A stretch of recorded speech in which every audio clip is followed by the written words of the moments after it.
locked in. Look at what we have here, folks. To the only show that matters. The cream of the crop. Duke Loves Rasslin. And there is no one that does it better than your host. I have come here to chew bubblegum and kick ass.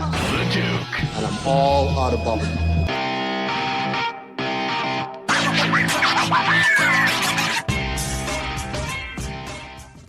Welcome back to Duke Loves Rasslin, the show about pro wrestling and everything else. And don't worry, folks, you don't have to ask for it anymore, okay? This entire episode is going to be about what's going on in pro wrestling today. So not just a standard interview like I've been doing or interview special.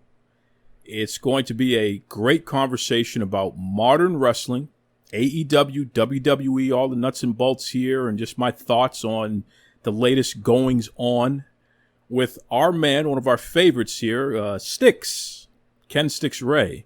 So that's coming up here, and then, other than that, be kind to yourselves and be kind to others, because literally everything that you want to hear and that you want to know is in this conversation. So here we are with Stix, and then Tony Schiavone will be taking us out. Enjoy. Okay, so, folks, you have requested that this guy come back.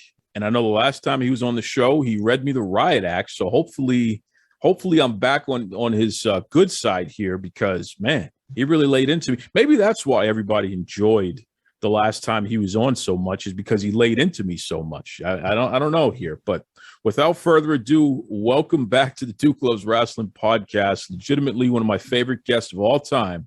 The man, the myth, the legend, known as Stix. What's going on there, Stix? Dukemus Maximus! Oh, you're so welcome. I'm so glad I had time in my busy booty dollar schedule / workout schedule to join you once again. How can I be of service to you today? Well, first and foremost, what's this talk of strippers bringing you bacon? I mean, I want to know, how did you get so lucky? Yeah, like, how did you get into this whole strippers delivering bacon to you stuff? So, one night last week, one of the girls had gone to, I don't know, can we say names of stores, or do we have to make them up? You can say whatever you want. This is Duke Loves Rasslin. Okay, all right. So she had gone to Dunkin' Donuts to procure some food for herself, and she had asked for extra bacon. And I guess they were ribbing her, so they gave her like a whole bag full of bacon, right? And it's like I'm in the DJ booth, which is above everybody, which I love, because I can see the whole club, as it should be. I am above everybody, but that's besides the point. So this beautiful girl says to me, "Stix, you want some bacon?" And I said, "Is that a trick question?" She said, "No, I got a bag full of bacon. You want it?" And I said, "Yeah." So she comes upstairs to the DJ booth in a very pretty pink G-string and hands me a bag full of bacon. That's my life, man. And then at the end of the night, she tips me 10%. Wow. This is just incredible. I mean, clearly, not only are you a person who is totally not against eating bacon, but you're not against eating bacon from G-string. So this is an interesting revelation here, Stix. It didn't come from the G-string. Let me just clarify. She just had a G-string on when she brought it to me. But you have to appreciate the whole because it sounds like it came from the G-string. I just want to make sure we're clear on this, Stix. I don't want any confusion out there. No G-string bacon, because my girlfriend's probably listening, so she's gonna be upset. But the visual is nice. You know what I'm saying? Pretty girl in a G-string bringing you a bag full of bacon. I feel like that's every man's dream fantasy, and I live it on a regular basis. So I'm better than most people. So is your girlfriend okay with the fact that you're always hanging out with these scantily clad, if clad at all, women who bring you bacon and pay you? Like, is this like a thing that she's comfortable with? I don't know if she's comfortable. I know she likes the money. And I know she likes me. I don't know what she doesn't seem to really mind that much, as long as, they mind their business. I'm good, Well, so that's just one tiny aspect of your incredible life. The other side of it is you get to hang out with all these wrestlers, again, scantily clad people, including these women here who just love Stix. So you had a whirlwind weekend this past weekend in which you were all over the place commentating here, there, and everywhere. So why don't you tell me a little bit about that? I mean, you, especially two shows in particular that were pretty hot. What happened? So, Matt, the young professor, and I had a chance to once again call for Ignite Wrestling down in Vero Beach. Kim Artlip is the promoter, proprietor, and owner of said promotion. And we did it again at Walking Tree Brewery in Vero Beach. It's a wonderful location. They let us use, whenever we decide we want to have a show, a bunch of wrestlers beating each other up. And of course, myself and the young professor calling all the action, which you can hear on YouTube as they slowly get released. I think each and every day we're releasing at least one match. So it'll be interesting to see. You can follow Ignite Wrestling on all social media platforms, but make sure you subscribe to that YouTube channel each night at 7:00 for the next week or so. We're going to be releasing those matches. And I got to work with the president. He calls himself the president of wrestling. I don't know who voted for him to be the president of wrestling. I don't know where the selection was. I think it was erroneous, if I do say so myself. But Phil Stamper also joins in on the commentary here once in a while. They did dual ring announcer duties, so I gotta give my boy credit for showing up and showing out. I can't say that he's as good as me, but then again, no one is. Ignite Wrestling did what Ignite Wrestling does, and that's burn up the southeast coast of Florida again with an incredible show. You got Sage Scott and Marquise, Dante Marquise Carter in a match with a triple threat where they took the third participant of the match and used him as a dart and threw him into a dartboard on the outside of the ring, which I thought was incredible. You can see that on YouTube. Sage Scott, I think, always delivers. And then you got that classic tag team against a crazy, crazy head-banging crew. And Kiko Harris, of course, delivers a perfect drop kick. But you can see all of that, like I said, on the YouTube channel of Ignite Wrestling. The whole crew was great. I was also incredible and sweaty. But that's Florida for you because we live on the sun, as it were. And then Sunday, we drove to and from Atlanta to do Atlanta Wrestling Entertainment. They had their sort of relaunch, their Atlanta Wrestling Entertainment Loud Chapter 1 at the El Galaxy Sports Bar in Atlanta, Georgia. It was a great show. I got to do some behind-the-scenes production work because that's where I started my journey in entertainment as a producer of a radio show. So that's been my background sort of my whole life. And, they always put on a top-notch show. And there's a rumor that I might be moving up in the world, moving up on the card, as it were, brother. But we'll see. I can't divulge too much because the ink isn't dry. But it was a crazy weekend. It was a two and a quarter days of driving and moving and going here and going there and all that crazy stuff that you do in the car. So much of wrestling, making it in wrestling is making towns and driving and stopping at Wawa's and eating in the middle of the night and hoping you get enough sleep to function and drinking 4 bangs a day or whatever it is. But that's what this is. That's the work. That's the work of wrestling. So many people think it's so glamorous and we do all these shows and get to do all this cool stuff. But the fun part is really in the car. Well, I'll tell you, man, you're living a life that is just completely foreign to me. I don't get it. I don't get where you find, like you said, 4 bangs a day. So I guess that's where the energy is coming from. But it's really interesting just to watch your journey, Stick, and to see you continue to grow and progress and get all these great opportunities. I mean, from G-string bacon at strip clubs to commentating at Ignite Wrestling and down in Atlanta as well. It's like, Jesus, you're living the life of a rock star over there. It's crazy. I am a rock star, man. I'm a bona fide rock star. I am the dirtiest player with a cane. You know how it is. Well, speaking of which, you've been giving me a hard time a lot lately online, which is not anything. That's great. You deserve it. You deserve it, man. You deserve it. It's really getting kind of out of hand. I want to know what's going on with you in AEW because I feel like at some point Billionaire Tony got to you, and I don't know if it was threats or if it was money or if it was the promise of more strippers and bacon, but something's going on where it just seems like You're making more and more excuses for their tomfoolery over there. I want you to be straight with me here, Stix. Did AEW and Billionaire Tony, did they get to you, and that's why you've been acting differently? You know,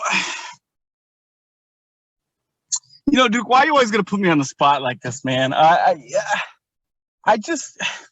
plead the fifth. In the words of Dave Chappelle, I plead the fifth. I plead the fifth. I'm not going to confirm nor deny any of your felonious rumors, but I will say you're a little too hard on AEW. I feel like you're a little too hard on them. I know when they started as a company, you said you were going to hold them accountable, but I feel like you are on the other side of the spectrum. I feel like you and Vince are a little too tight. I feel like Vince might be sending you a little stipend for your little show, and you got to say what you got to say to keep the old man happy. But I'm going to keep you honest, as it were, sir. So you ask me any questions you want, I'm going to give you an honest answer. You know that. Well, I mean, we all know that WWE and they're no friends of mine. They certainly are antagonized by me through the years, and that's why they've made so many threats and what have you. But come on, I feel like you play with them kid. Sometimes you play WWE with the little kid gloves. You know what I'm saying? Oh, you're a little hard. You're a little more hard on the. You're a little more stern on the new kid. You're a little more stern on the new kid in class, but you're a little nicer to the incumbent, as it were. But that's okay. That's okay. Stix, you've been around far too long to talk this nonsense. Now, and again, you be straight with everybody. This is Duke Loves Rasslin. It's not one of these little rinky-dink podcasts that you think you can come on and get away with saying something crazy, Stix. We can hold you accountable on this one here, brother. You know me better than that. When's the last time I've done anything that was rinky-dink? Okay, you make things better, including this show. I'll give you credit there. But that if anybody Googles Duke Loves Rasslin, they're going to find all the articles and all the past episodes of WWE being called out for sexism and racism and CTE. These are real life issues that WWE has been very upset with me over exposing them on and having people come on the show, because it's not me talking. I actually have had the wrestlers who had these experiences who during their time in WWE come on the show and express themselves. So it's not as if WWE they've gotten it 10 times worse than anything I've ever said about AEW. That's a fact, and it's not my opinion. It's proven. Just just listen to the record or read the record. There's no question about that. And is that strictly because of longevity, or is that because you're actually holding them accountable? I think what you're saying is true. I'm not going to debate that. Like you said, you can go back in the archives and listen to every episode of Duke Loves Rasslin, and I think you should. I think you should like and subscribe, and every time there's a new episode, Spotify lets me know, and guess what I do? I'm driving down the road, and I hear your sultry voice talking about wrestling every week. That's what we do. But let's be fair. You've been a little hard on AEW, and I feel as a member of the wrestling community, because I'm not just a fan anymore. I'm not just a Mark boy anymore. I don't buy tickets anymore. I'm working in the business. I feel like I got to call you on the carpet sometimes because I feel like you just make stuff up. So hold on a second, because we have a prime example of the thing that I talk about that AEW continues to fall short on every single solitary week. And even when they come close to hitting the mark, they still miss. Last night, AEW had the biggest show they ever had in their history, right? And this is on AEW Dynamite. Yep. Mm-hmm. So this is their number one. This is their flagship show. Forget about the pay-per-views. This is the show that generates the most money from them because this is what they have their TV deal on. And this is where more people watch than anywhere else. Their pay-per-views, I mean, their record was like 200,000 buys. Well, they pop 1 million viewers allegedly on every now and then. And I think last night definitely they must have hit at least that much. I'm sure they had more people watch, but Nielsen ratings, they're false and inaccurate anyway. That's another story. But anyway, I agree with that 100%. So you notice how I just put AEW over by saying that more people watch than what they get credit for, right? So look at that. I'm putting them over, and you didn't even realize that. But let me keep going here. Last night, and mind you, this is Hispanic Heritage Month, mind you, right? Last night on AEW Dynamite, 2 straight hours of live television, not a single solitary Hispanic person performed. And on top of that, not a single solitary black person performed. So they literally proved exactly what I've been complaining about since day one. They lack equitable diversity. At a time where they could have put their best foot forward, they took the color and they literally separated it from the whites. Okay, Now, it was wait a like they were second. doing laundry here, right? Wait a second. Let me back up because you didn't watch the whole show. Let's be real.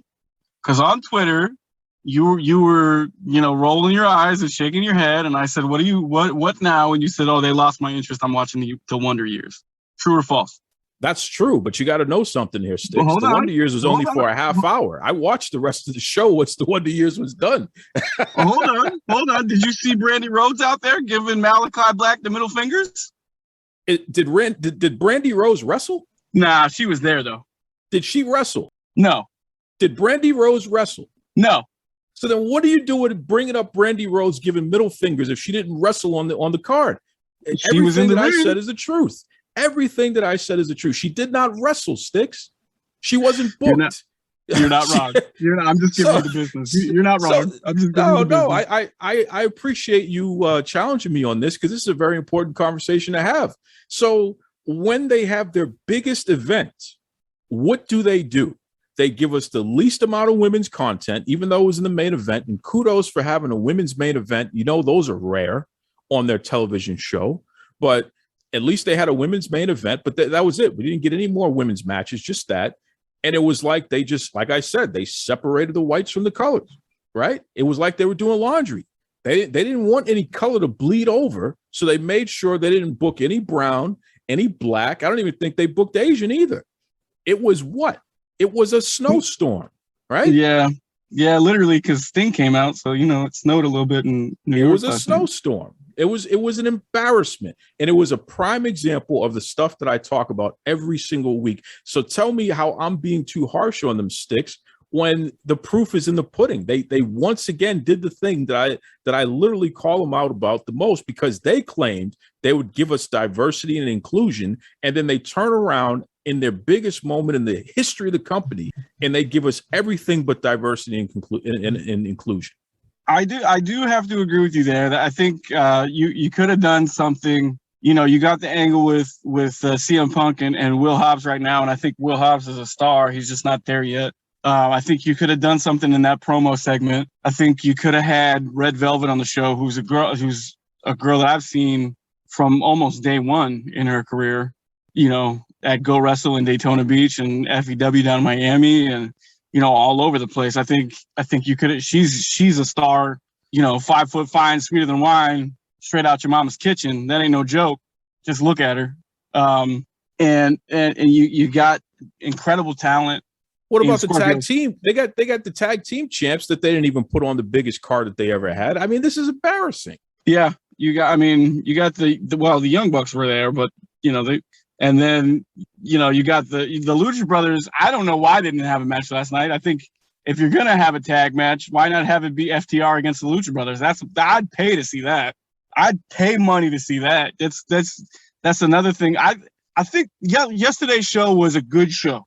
I'm not going to take anything away from what they did. And I don't know what they're doing on Friday. I don't pay attention to spoilers on purpose because I like to see things in the moment. And I don't know the structure of the show on Friday, but I bet you money the main event is probably going to be CM Punk and Will Hobbs. No, I saw the card that's coming up for Friday. It's taped, by the way. And I can tell you right now, they put a whole bunch of color on Friday's card on their secondary show that continues to fail more than anything else that they have. They managed to put all the color on that show in the worst time slot that they have on television. So what exactly is the message that they're sending? When we want to do diversity, we do it when we have the least amount of people watching. Yeah, I don't necessarily agree with it. And as a affluent white male, I'm gonna just say what it is. I live in a private gated community, and I'm a white male with a disability, so I'm extra privileged. Let's be real. I'm parked in a handicapped spot right now. But I like the diverse talent they have on the show. I do wish that they would showcase it more. I think you got a guy, like I said, Scorpio Sky is incredible. He's been doing this for almost 20 years now. You got a guy like Scorpio Sky, and you're gonna delegate him to your Friday show. Why? Why would you not have that on a Dynamite? But again, did Daniel Bryan or Bryan Danielson, I'm sorry, force a habit. Did Bryan Danielson and Kenny Omega need 40 minutes? Did they need 2 full television segments and a break segment? Now, I know how to time out a television show. I know how to time out a radio show. You could have done that show, or you could have done that match in 25 minutes, and you could have had 2 other matches on the show. And you could have put some of that talent there. You could have put Scorpio Sky and All Ego, that tag match with God, what's their tag match? Duke, help me out. You're asking me to tell you tag matches for AEW? What? That Friday, they're wrestling Friday, right? I'm sure they are. I'm So sure they are. My point is, you could have put that match on last night, where you had more viewers, where you had what is it, Jungle Boy and Luchasaurus? Is that who they're supposed to be battling? It's Jericho. It's Jericho and Hager versus All Ego, Ethan Page, and Scorpio Sky. That'll put butts in seats. That'll put butts in seats. So let's put that on our worst time slot on the show that's failing the most out of anything else that we have going on. It's the one show that is losing its audience week after week at the highest rate. Let's make sure that we put the diversity on the show that fails the most, so that we can blame the failure on the diversity, because that's what's happening. Right? Do you think that's what they're doing? You really think that's what they're doing? They proved it last night. When it's time to give the best possible foot that they can give forward, they showed you what they'll do. They'll give you the least amount of women's content. They'll give you zero diversity. They will put on a show that was literally a snowstorm. That's it. I do think overall there are things they need to work on. Maybe that being one of them, obviously. Look, I understand where you're coming from, even though I don't have a right to understand where you're coming from as not, a man of color and living with that every day, each and every day, and trying to succeed in a world where, let's be real, it's been set up to fail. If you're a minority of any sort, you're supposed to just be quiet and mind your business and live mediocre lives. Like, yeah, I can't tell you how many times, and like, I've been told to sit on the couch and shut up and mind my business, and you're crazy, and the things you want will never happen for you because you are who you are and you live the way you live. So I can't even imagine how it is to be a person of color, or, a woman trying to make it in what is essentially a white man's world. Is it fair? No, it's not fair.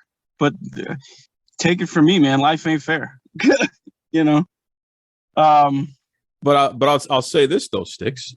Despite life not being fair, there's not a day that you don't advocate for the things that you know should be right, and the things that should be afforded to you, because you're not asking for anything other than equality. It's not like you're asking to be given more than anybody, and that's the thing that I think people miss in what I bring up and what I talk about. Because here's the reality. SmackDown, for instance, which probably is the best wrestling show on television today. SmackDown, for the past 3 weeks, has not given us women's wrestling content. It has sucked. It has been embarrassing what they've done in terms of just completely being sexist, shutting the women out, not giving us women's wrestling matches. And can we just take a second? I just want to say this real quick in regards to SmackDown. I didn't mean to cut you off, but sure. What they did to Bianca Belair at SummerSlam was disgusting. It's disgusting. That's a whole other disgusting point. What they did to her was ridiculous. She's an incredible talent, and she was dismissed as quickly as she gained her spot, and I think that's absolutely rude. But go ahead. I didn't mean to. Well, here's my point in saying all this. We don't stop advocating for the things that we know is right, and what's right is this equity, the opportunity to have a fair and equal shot at becoming a star, just like the rest of your peers. And the problem is these men, and that's who they are, they're men who, for the most part, uphold white male dominant culture. So if you're a white straight male who is not disabled, chances are you're it. They want to put you out front above everybody else and feature you more than anybody else. And that's what we see. And that's not equitable, and that's not fair, because you have a whole roster full of colors and genders and sexualities and you know, you do have some disabled people on staff, and I'm not going to out anybody because there are different forms of disability. It's not always just physical. But my point is, you can't have a situation where you want to benefit from being diverse, and yet your diversity is not equitable. You got to get called out for that. And I'm going to call everybody out that fails in that regard. And if some people feel I'm being unfair because AEW is the worst offender and that's why they get the most attention from me on that issue, then I'm okay with that. Because again, I got many more years of calling out WWE than anybody else. So, you know what I mean? So it's at the end of the day, AEW has a long way to go before they will even have half the criticism that I've already given to WWE. And WWE has improved on these issues at times, which is why SmackDown is such a disgrace to me, because they've taken too many steps back. Now, on the flip side, you have Raw, where we just had about 4 or 5 women's matches the other night. Now, think about that. On that 3-hour show, hour 2, for the 9 to 10 p.m. hour, we had an abundance of women's wrestling content. And it was no surprise that Raw was hugely successful, despite the fact that Monday Night Football was happening. So what does that tell you? It can be done and it can work. So, you know, AEW. And here's hope. Yeah. Go ahead. And I feel like being AEW right now, being the new kid on the block, being the hot commodity, as it were, because they are the hottest ticket in town. If you look at any entertainment ticket purchases, they are the hottest ticket in town. They are up there with some of the most expensive concerts on the planet. And I'm not talking about, rinky-dink house bands either. I'm talking about big name bands in the secondary ticket market, which is what tickets are based off of. AEW is one of the most expensive tickets in the world right now. And that's because they're a hot product, right? But because you're the new product, because you're the hot product, you are under a microscope even more so than the incumbent WWE. And let's be fair, for the longest time, WWE was really the only game in town. Right? I mean, you had Impact, you had, TNA, you had New Japan, but you had Ring of Honor, but they weren't on the same level. And I'm not saying that AEW is on WWE's level, but monetarily speaking, production-wise, they're pretty damn close. And the talent level right now is right up there because they're getting a lot of guys that were disenfranchised with the process over up north, But again, a lot of those guys are white guys, white girls.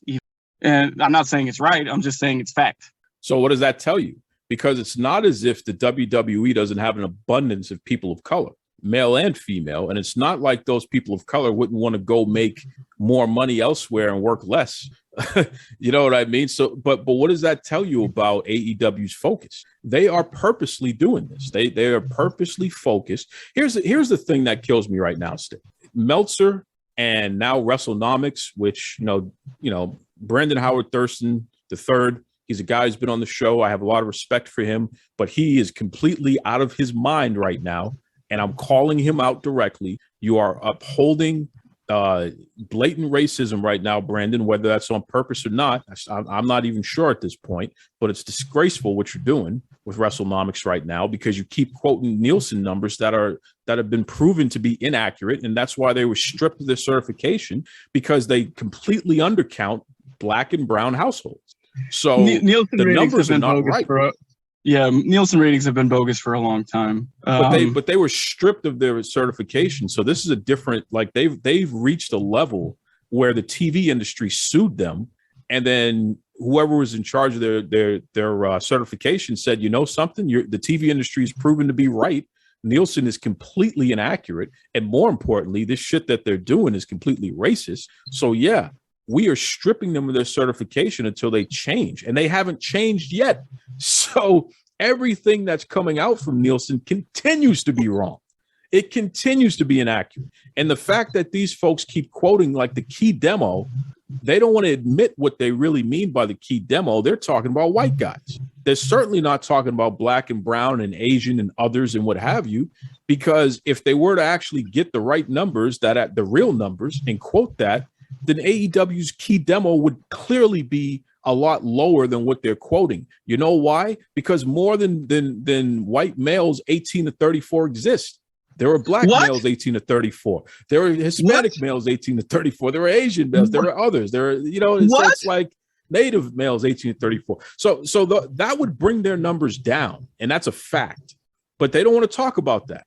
They don't want to talk about the fact that Nielsen has inaccurately measured those populations. And if you were to actually measure those populations the way that they touted and said that they would, it would bring AEW's key demo down so much that the value of that company would be far lower than what it is. People are valuing that company on numbers that are just completely false. And here's the other side of that. WWE's key demo would be through the roof even more, because guess what? People of color and women and populations other than white males 18 to 34 genuinely prefer WWE's programming. And you know why? Because there's something for everyone. So, we can't pretend like this isn't the reality of what's going on here. And I'll say this too. I got a chance to see, if you go back and watch NXT 2.0, I think it was this week or the week before, you see DMC in a big match. Yeah, Dante Marquise Carter, who is an incredible talent, who's an African-American man. Some of the most incredible wrestlers I've seen in my last 3 years, in my near 200 shows, in my near 1,000 matches called, just to throw down some stats, have been black wrestlers, have been wrestlers of Hispanic descent, have been wrestlers of what we call minority. I don't like the word minority, but it is what it is. But, I mean, let's be real. Some of the most talented men and women in this business are people of different colors, which is why... If you say that to Cody Rhodes, he'll say, well, where are they? Who are they? Are they TV ready? You got to look outside Atlanta, brother. You got to look outside the Nightmare Factory. Let's be real. I mean, not to say there's anything wrong with that, because, Stunt Marshall trained over there, and Stunt Marshall is a superstar as far as I'm concerned. So why isn't Stunt Marshall on AEW Dynamite? Why isn't he on TV? Isn't Stunt Marshall black? He is. Oh, no wonder he's not on TV. No wonder he's not on TV. Best flat top in the business, best flat top in the business, man. Like, no wonder he's not on TV. It could, imagine that, right? It's a shame, because you see I see all my friends, and let's be real, it kind of irks me a little bit to see all my friends taking that obligatory photo either before the show in front of a semi truck or on the carpet. You know what I'm talking about. And you see them in a dark match or a prelim, but we both know that they're well beyond talented enough to carry a match on a main show. Let me tell you something. If AEW were to fix their equitable diversity and inclusion issues, if they were to start getting serious about women's wrestling, they would absolutely, unequivocally be a serious promotion that could one day compete with the WWE. Unfortunately, because they have coveted a very niche audience that is so small, and it continues to shrink, by the way. Right? You're talking about a population that continues to shrink. It's not getting bigger. It's getting smaller in America. They've put themselves in a position where it's no wonder that they're not profitable. It's like, of course you're not profitable. Look at the fact that you do not have a program that you're trying to attract more than the niche. And Cody Rhodes have said it. We're just going to focus on our fans, and we know who our fans is, and we're going to cater to them. We don't want to attract casuals. We want our fans. Well, that's why you're not profitable, Cody Rhodes. So congratulations. I don't know. That's a pretty sweet entrance, though, bro. Well, listen, my favorite part about Cody is the fact that he doesn't know he's a heel. It's like somebody's got to break the news to him that the guy, people don't like this guy. He's not to break the news to him. He's the heel. He was booed. Did you hear him booed? He was booed out of the building. This guy. Come on, that was piped in sound, man. Oh yeah, it was piped in. That's right. Vince McMahon piped it in. He piped it in from Connecticut. Don't start shit, dude. Over here starting shit.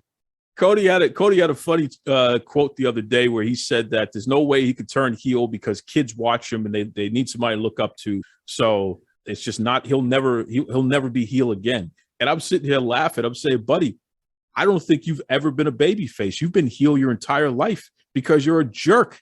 So, Come on. so it's like, He's a great guy. He follows me on Twitter. Come on. well, he should follow you on Twitter after the way they disrespected you a few years ago. So, he's probably following you on Twitter because he's afraid that you're going to lash out on him again. So, that's a whole other story there. And to Cody's credit, anytime I say something and I, direct it at him, he'll respond. Cody doesn't run. He'll respond. It's just that he'll respond in a ridiculous manner, but at least it's a response. So it's like, the communication is there. So kudos to Cody for that much. I think for let's just be, come on. I'm going to try and be diplomatic here. And it's not like me to play devil's advocate because, I'm such a good guy. But, I think they're trying. I think they have some blind spots, but I think they're trying. Also, let's be real. I'm trying to get a paycheck, brother. Yeah, exactly. I was going to say, come on now, Stix. But I think, do they have? You shouldn't have to try to be diverse, bro. You don't need to try to be diverse. Either are or you're not. There's no, you know what I mean? What effort is it to be diverse? Come on, man. Yeah, I think it's a big nod to guys like CM Punk who say, yeah, here's a guy, Will Hobbs, who I think is a massive star, and this is the guy I want to work with. So let's put him in a spotlight and let him try to be, the star that he can be. Is it his fault where he's placed on the card or what show he's placed on?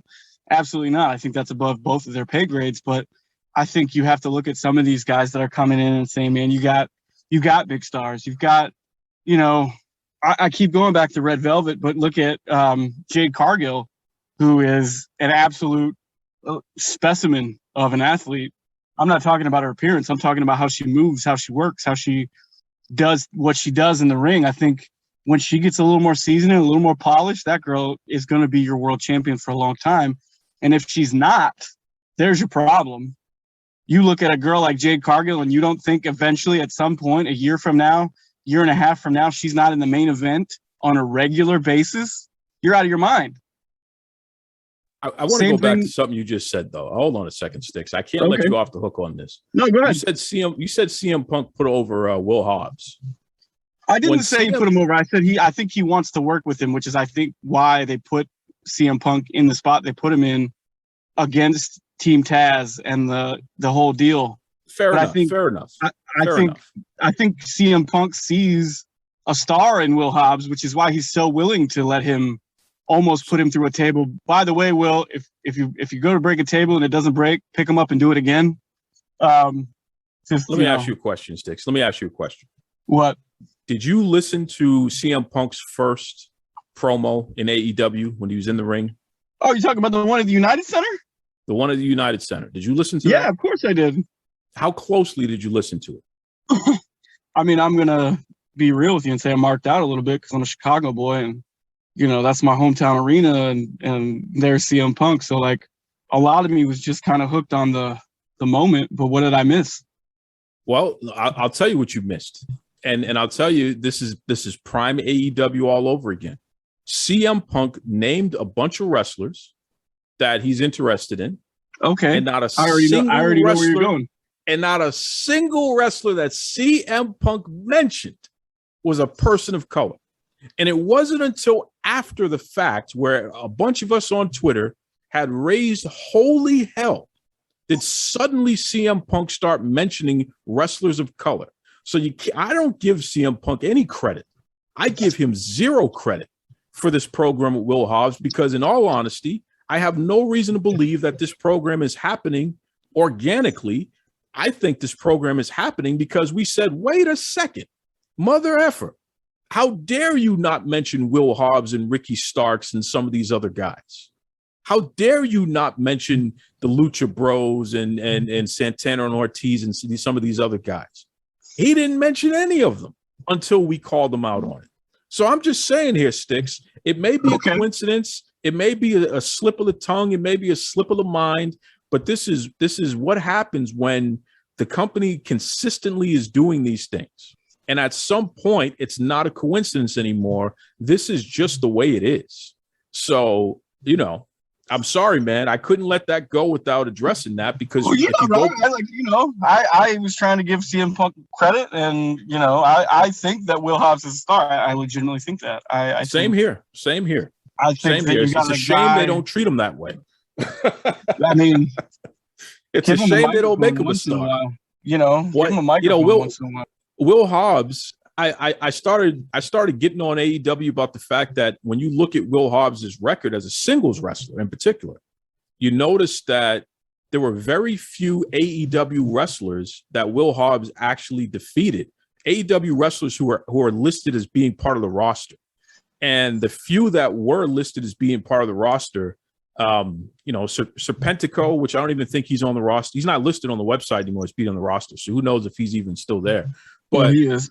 It was guys like that where these are guys that don't necessarily have winning records, and they weren't guys that accomplished anything in the company. Now, when you compare that to a guy like Wardlow or a guy like Darby Allin or a Jungle Boy or Orange Cassidy, and you notice that they've actually beaten people in singles matches who have winning records in AEW and who have been in the top 5 ranked consistently, then you start to realize you got this guy, Will Hobbs, and basically you just had him beating Lee Johnson most of the damn time. It's not like he actually beat anybody.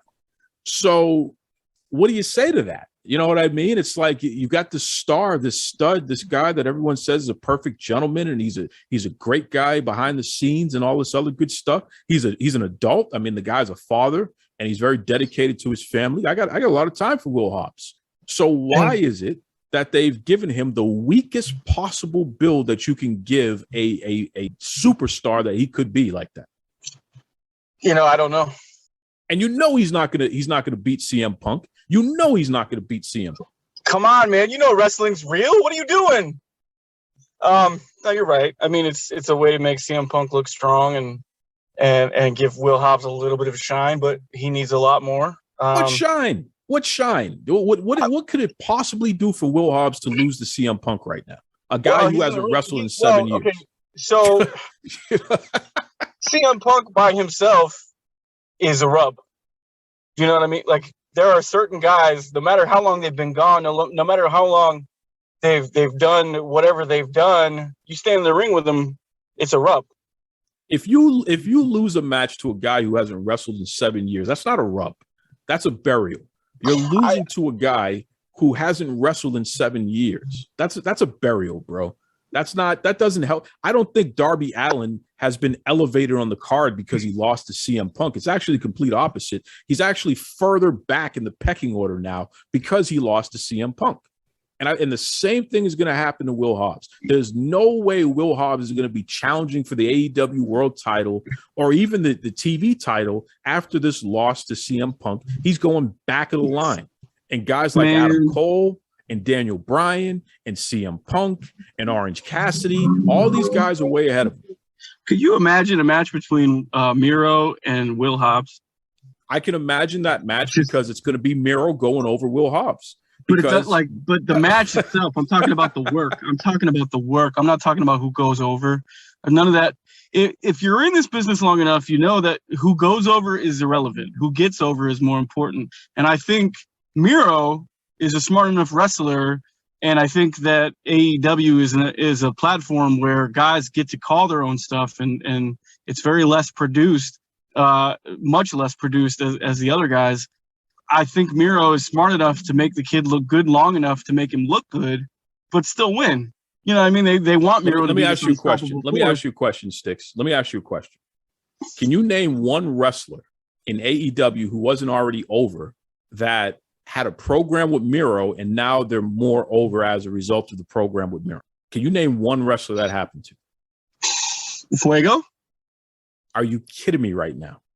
Fuego? Like he's... So, are you kidding me right now? I'm not. Listen to me. Listen to me before you tear me apart with your ridiculous logic.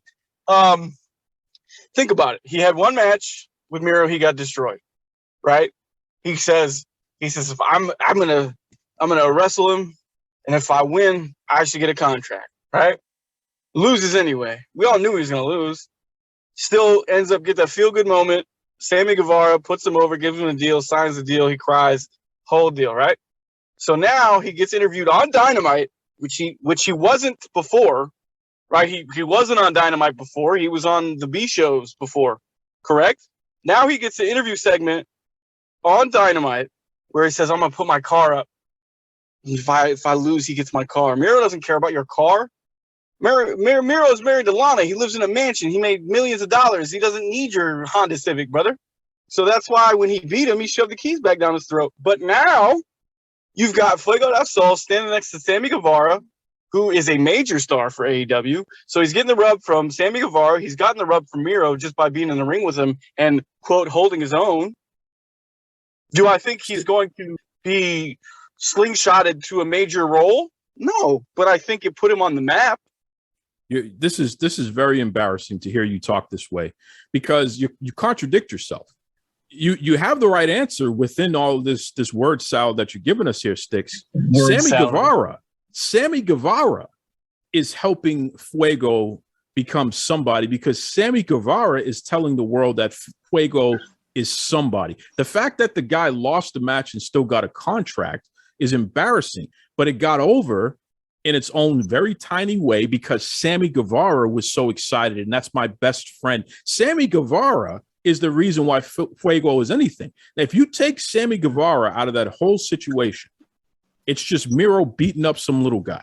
And that little guy is not over for getting beaten up. I'm sorry. He's over because Sammy Guevara is his friend. So again, there's not a single person on that roster that Miro has elevated in any way, shape, or form after wrestling them. It has not happened. And the reason why it has not happened is because Miro doesn't elevate anyone but himself. So it's like, come on. You know what I mean? Let's be honest here. Let's be honest. I could see that. I could see that point. Also, I wanted to bring this up because you talk about all these guys that come in. You talk about the Bryan Danielses. You talk about the Adam Coles, baby. You talk about all these guys, Christian. You talk about all these past stars somewhere else who are getting paid big money right now in AEW to just be stars and show up, right? But if you're Tony Khan, right, if you're building a company from the ground up and trying to put eyes on your product and trying to sell merchandise and trying to sell tickets and trying to make as much money as humanly possible, which we've had many conversations on this podcast where we both know that's what wrestling is really about.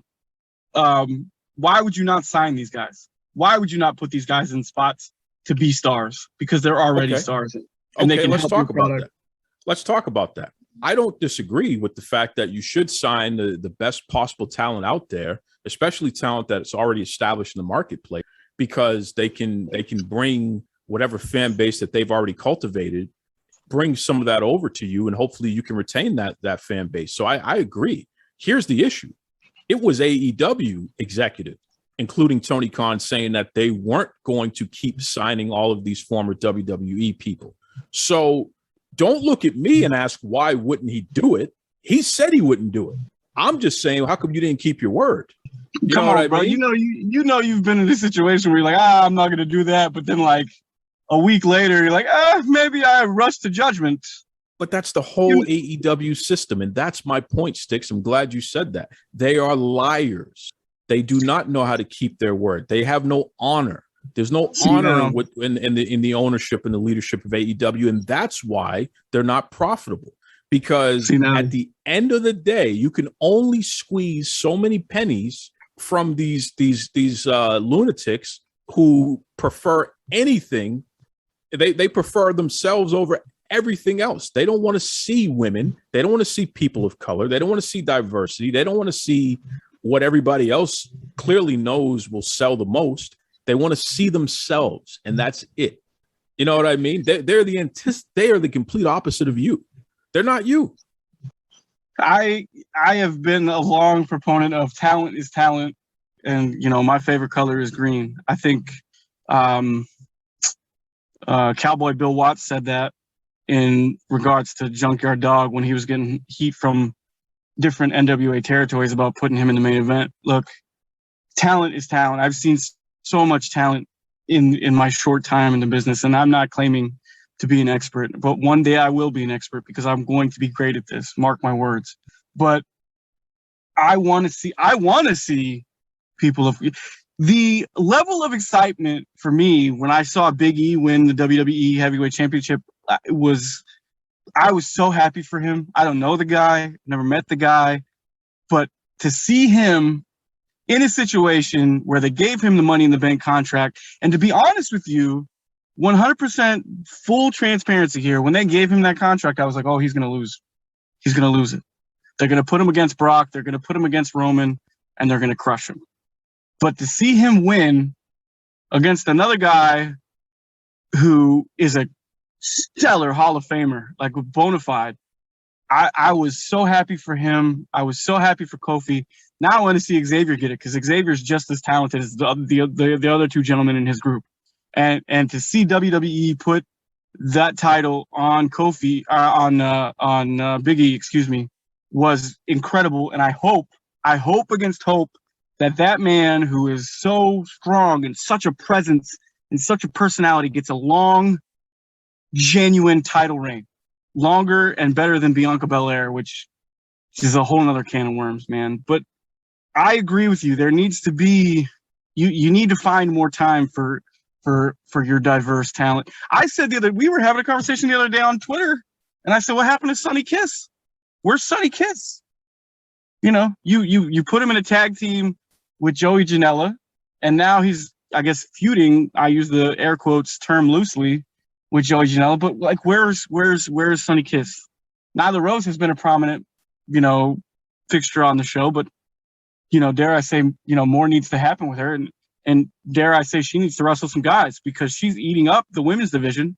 You cannot tell me that a woman of her stature, and I'll say woman because I want to be pronoun appropriate, cannot wrestle guys like Adam Cole, cannot wrestle guys like Bryan Danielson and make it believable. She's bigger than 90% of the roster, men and women. Why not make her your next China? Why not make her, your Nia Jax? Even though Nia Jax, I feel like finally got a little bit of her own medicine there last Monday on Raw, but that's a whole nother story.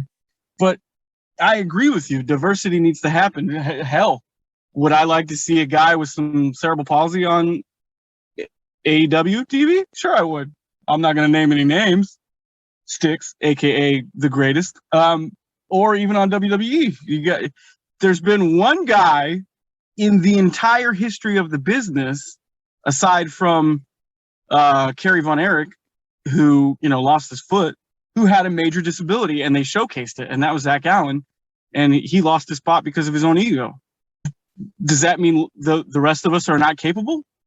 You're out of your mind. Look at a guy named Gregory Irons. Go watch one of his matches. He has cerebral palsy too. The guy is in the ring on a regular basis and having damn good matches.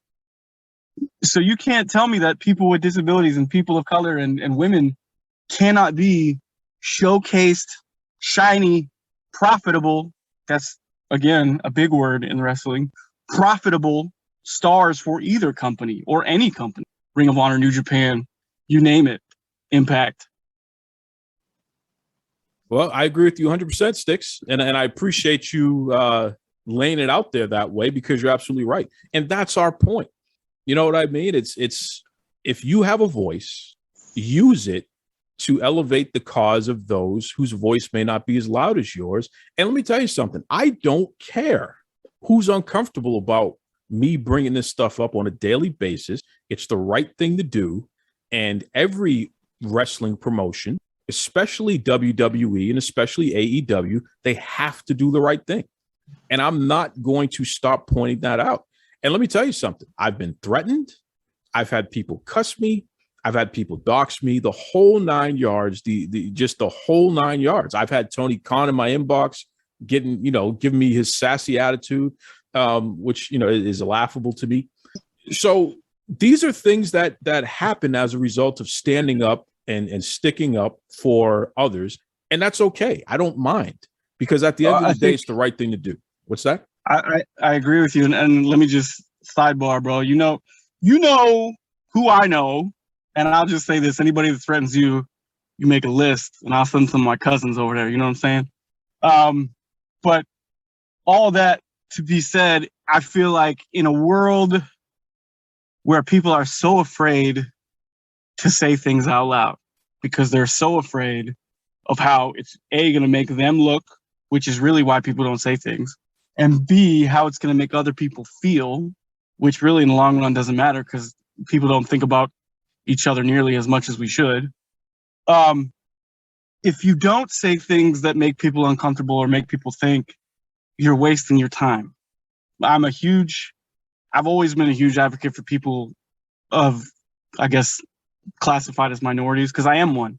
When you live a life where you've been beat up and spit on and told you you weren't going to be anything but a spot on the couch and you should just mind your business and your dreams are stupid, and you've been pushed out of your wheelchair and you know, trash can dumped over your head or whatever, you learn to be either meek and quiet or loud and big. And you know me pretty well, brother. I'm loud and big, and I don't care what anybody thinks about it. And I think what you try to do on a regular basis, I think is a great thing. And I think the conversations that you and I have, a lot of times that people don't get to hear, are good conversations to be had out loud, you know? And whatever people take away from this particular episode, please understand that I am not bashing either company. I do think that both companies have room for change and room for improvement. I think that, you know, I'd like to be part of that change, if I'm honest. If I'm 100, let's be real. You know, I'm in this business to be a star and make money, but I'm also in this business to institute change. Like I told myself when I was 10 years old that I could be a part of that business. I could make a mark in that business. And here I am, 35 years old, 3 years in, 1,000 matches called, and I'm trying. I'm trying really, really hard. And if you want to make change in this world, or you think there should be change in this world, you can't just sit back and wait for somebody else to do it. That's not how this works. That's not where success comes from. That's not where change comes from. Change is not about patience. Change is about being uncomfortable and getting in people's faces and saying, no, I'm quality. I deserve to be here. And here's why I deserve to be here. And let the noise be the noise. I tell you this all the time, man. Anything other than, man, keep pushing is static. Anything other than, you know, keep doing what you're doing is static, unless it's constructive. Unless you can tell somebody how to be better, you're wasting your breath and you're just being negative. And I think far too many wrestling fans find a reason to complain before they find a reason to clap. And I think that this is a time for wrestling. It's such an amazing time. There's wrestling everywhere. There's wrestling everywhere. Indie wrestling is on another level right now. And if you haven't been to an indie wrestling show lately, damn, man, find $10 and buy a damn ticket wherever you live, because indie wrestling right now is on another level, because everything else in wrestling is rising. Rising tides raise all boats. And that's where we're at. But there was still a long way to go. And I think that's why we're having this conversation today. And I hate you, but I love you. Well, I couldn't have said it any better than you just did there, Stix. Why don't you let everybody know? I'm telling you, you clearly are. You clearly are. Just ask the lovely young ladies who keep bringing you bacon.